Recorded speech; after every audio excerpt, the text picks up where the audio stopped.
Hello guys, welcome to all of you. Let us see a question on Thevenin's equivalent. This question has been asked in GATE 2017.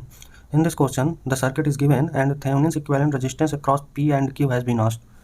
We can see that there is a dependent voltage source is connected here. So let us see how can we solve this question.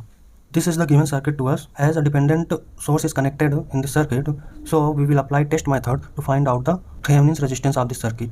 If you want to know that how and when we should apply test method, then you can watch video of Thevenin's theorem I have uploaded in this channel. So for the calculation of RTH, we have applied a test voltage source across P and Q, and we have assumed this test voltage is 1 volt for simplification of this question. And I test current is flowing when V test voltage is connected.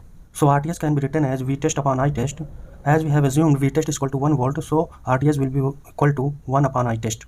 In test method, if there is a independent voltage source, then we short circuited to it, and if there is a current source, then it will be open circuited. Now if we short circuit this voltage source, then this 1 ohm resistance will be neglected, since there no current will be flowing through this 1 ohm resistance. So it is short circuited. So we have short circuited this 1 ohm resistance here, and the remaining circuit will be as it is given above.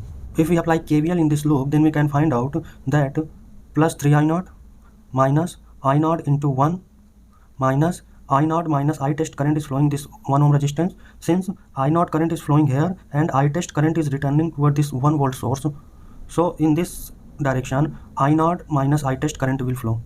So in KVL we can write as minus I0 minus I test into 1 equal to 0. If we solve it, then we can find out I0 equal to minus I test. In the circuit we can see that I0 will be equal to 1 upon 1 ohm.